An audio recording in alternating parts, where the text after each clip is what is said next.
Hello and a very warm welcome to Meghan and Harry News YouTube channel. Hi, I'm Alex.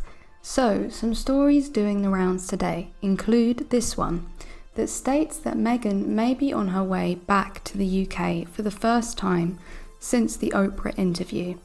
Here we see Harry and Meghan considering a surprise return to the UK.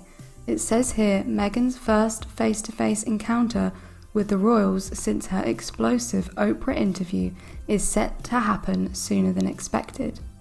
It continues, palace aides are braced for Prince Harry to make a surprise return to the UK with Meghan Markle by his side at a postponed party to celebrate Princess Diana.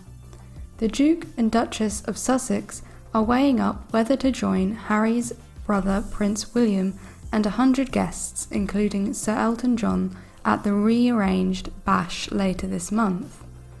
Of course, as we all know, Harry flew back alone for the unveiling of the Diana statue back in July, and this party that is happening, that is to honour Diana, is taking place at Kensington Palace a week from Tuesday. It was always thought Harry wanted to return for the hour-long celebration of his mother's life when it was arranged, but the couple have yet to make palace chiefs and reception organisers aware of their plans, it is understood. Travel restrictions from the United States have now been lifted in Britain, so the California-based pair would be spared from COVID quarantine requirements. Apparently, an insider told The Sun, "No one knows what Harry's decision is, but there are rumblings that he may come with Meghan and their 2 children. He and Meghan are rumoured to be wanting a christening for Lilibet with the Queen at Windsor, although sources deny it. This, I believe, is just another wish fulfillment piece from the media, who would so dearly love to see Meghan return to the UK, because they could then fill their toxic tabloids with loads of made-up nonsense gossip about the event. I can't see Meghan returning to the UK, but maybe Harry will, but Meghan, I just can't see it myself." In other news, we have this article in Nicki Swift from Katie. I know nothing Nicole, who has done a sterling job as a royal reporter by getting paid to talk about pretty much nothing really most of the time. The title of this article is called Royal Expert Believes Prince Harry and Meghan Markle Are at Risk. Here's why. So it goes on to say in the article, Royal expert Katie Nicholl believes that Prince Harry and Meghan Markle are more at risk following their decision to leave the royal family behind, according to Express. The reason? The couple no longer has the protection or the guidance of the royal family or its public relations team. I think that now that they have moved thousands of miles away from home, that they're not supported by the palace PR machines. They're more vulnerable, they are more at risk, and they are more exposed now than ever, Nicole says. I mean, how long have they been away from the royal family? How long have they been outside the royal circle? They haven't really had any problems, have they? If anything, it's been much better. They haven't had these weird leaks coming out from the royal family's PR and getting into the tabloids. Remember William and Kate's secretary and all of that nonsense? I don't understand what she is getting at. They've been out for over a year and a half. They have tons more privacy than what they had. The palace PR machine is the problem. That's one of the things they wanted to leave behind. Katie Nicholl has got it all backwards when she calls the palace PR protection. It's nothing of the sort. So, the real pathetic joke of all this is that this article in this tabloid is going along with the theme that the Queen is taking a serious gamble by giving Meghan and Harry medals. That's the serious risk she is taking, not the fact that she is giving Prince Andrew a medal. No, that's okay, that's fine. No matter that he has deliberately avoided questioning from the FBI about his involvement and connections to one of the biggest and most horrendous crimes of the century. No, they won't talk about that, just Meghan and Harry. If Meghan and Harry have any sense, they should not accept any medals from the royal family. because if they do, they are aligning themselves with the likes of Prince Andrew, who is always accepting a medal, and this is not a good look. I like to think that Meghan and Harry left the royal family to get away from stories like Prince Andrew, so that they are not tainted by them.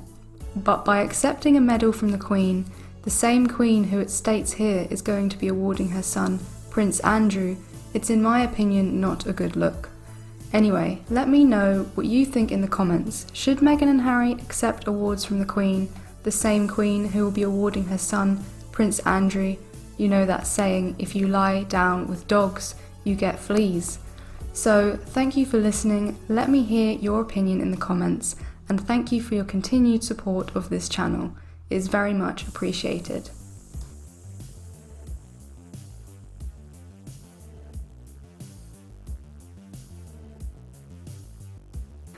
There have been negative takes on Meghan's clothes, accusations of small crowds, and of course the use of private jets. But if this report is anything to go by, their opinion has changed in regards to the tabloids. Here we see in Elle magazine how Meghan Markle and Prince Harry feel about the UK tabloids now. Over a year after stepping back from their royal roles and moving to the US, the Sussexes' stance on the tabloids have changed.